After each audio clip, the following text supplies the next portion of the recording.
تو آج سورہ فاطر کی آیت نمبر 12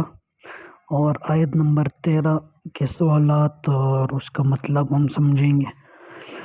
آیت ہے وما یستوی البحران، اور دونوں سمندر برابر نہیں ہے۔ ھذا عذب فرات سائغ شرابہ، یہ ایک میٹھا ہے پیاس بجھانے والا، سائغ شرابہ جس کا پانی خوشگوار ہے، وھذا ملح اجاج، اور یہ دوسرا کارا سخت کڑوا ہے، ومن کل تأکلون لحما طریا، اور ہر ایک میں سے تم تازہ گوشت کھاتے ہو، وتستخرجون منہ حلیۃ تلبسونہا، اور زیورات نکالتے ہو جسے تم پہنتے ہو، وتری الفلک فیہ مواخر، اور تم ان سمندروں میں کشتیوں کو دیکھتے ہو کہ پانی کو پاڑتی چلی آتی ہیں، لتبتغوا من فضلہ، تاکہ تم اس کے فضل یعنی رزق میں سے تلاش کرو، ولعلکم تشکرون، اور تاکہ تم شکر ادا کرو۔ تو اس آیت میں اللہ تعالیٰ نے دو سمندروں کا ذکر فرمایا ہے۔ ایک قسم کا سمندر وہ ہے کہ جس کا پانی جو ہے وہ میٹھا ہے، یعنی پینے کے لائق، یعنی ایسا پانی ہے جس کو لوگ استعمال کر سکتے ہیں، اور دوسری قسم کا جو سمندر ہے جس کا پانی کارا ہے، کڑوا نمکین ہے، جو استعمال کے قابل نہیں ہے۔ آگے اللہ تعالیٰ نے فرمایا کہ سمندر ایک کا پانی تو لوگ استعمال کرتے ہیں اور دوسرے کا استعمال نہیں کر سکتے، لیکن اس کے اندر ایک اور فائدہ بھی ہے کہ ان دونوں سے تم تازہ گوشت یعنی مچھلیاں وغیرہ پکڑتے ہو اور اس کو کھاتے ہو، اور ساتھ ساتھ کہا کہ وَتَسْتَخْرِجُونَ مِنْهُ حِلْيَةً، اور تم اس سے زیورات وغیرہ نکالتے ہو جس کو تم پہنتے ہو۔ یعنی سمندروں کا ایک اور فائدہ یہ بھی ہے کہ اس سے زیورات وغیرہ نکلتے ہیں، اور طرح طرح کی چیزیں لوگ نکالتے ہیں، موتی وغیرہ نکالتے ہیں جس کو استعمال کرتے ہیں۔ اور آگے فرمایا کہ ان سمندروں کا ایک اور فائدہ یہ بھی ہے کہ تم اس میں کشتیاں چلاتے ہو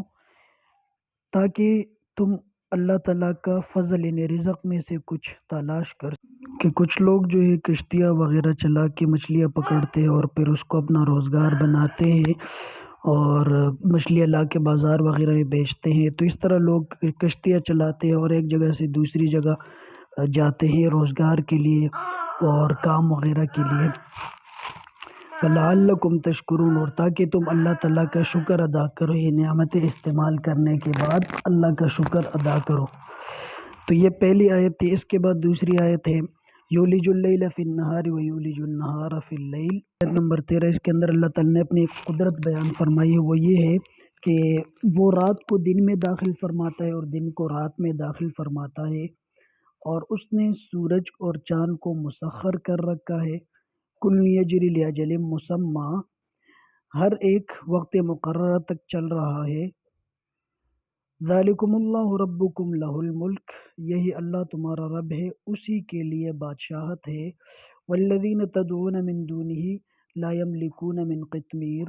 اور جنہیں تم اللہ کے سوا پوجتے ہو وہ کھجور کے گٹلی کے۔ آیت میں اللہ تعالیٰ نے اپنے قدرت کو اس طرح بیان کیا ہے کہ اللہ کی ذات ہی ہے جو دن کو رات کے بعد اور رات کو دن کے بعد لاتا ہے، اور کبھی دن کا ٹائم بڑھا کر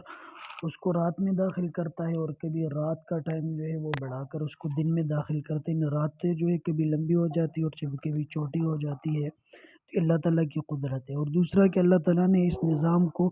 چلانے کے لیے سورج اور چاند کو مسخر کیے، تابع کر دیا ہے کہ وہ اپنے رفتار پہ چلتے ہیں، ایک دوسرے کے بعد آتے ہیں، رات دن کو لاتے ہیں۔ تو اللہ تعالیٰ نے فرمایا کہ یہ دونوں جو ایک وقت مقررہ تک چل رہے قیامت کے دن تک، جب وہ دن آئے گا تو یہ دونوں بھی اس حکم کو پورا کر لیں گے اور رک جائیں گے۔ تو اللہ تعالیٰ نے فرمایا کہ یہ تو میری بادشاہت ہے۔ اب مشرکین سے سوال کیا، کافروں سے، کہ جن کو تم اللہ تعالیٰ کے سوا پکارتے ہو تو وہ لوگ تو کسی چیز کے بھی مالک نہیں ہے، انہوں نے تو کچھ بھی پیدا نہیں کیا۔ اور اللہ تعالیٰ نے یہاں پر ایک مثال بیان فرمائی ہے کہ کھجور کے چھلکے کے اوپر کھجور کی گٹلی کے اوپر جو چھلکا ہوتا ہے ہلکا سا، تو اس کے بھی قطمیر کہتے ہیں۔ کھجور کے اوپر جو چھلکا ہوتا ہے تو اس کو قطمیر کہتے ہیں۔ اللہ تعالیٰ نے ان معبودوں کے بے بسی بیان کی کہ وہ تو اس چیز کے بھی مالک نہیں ہے۔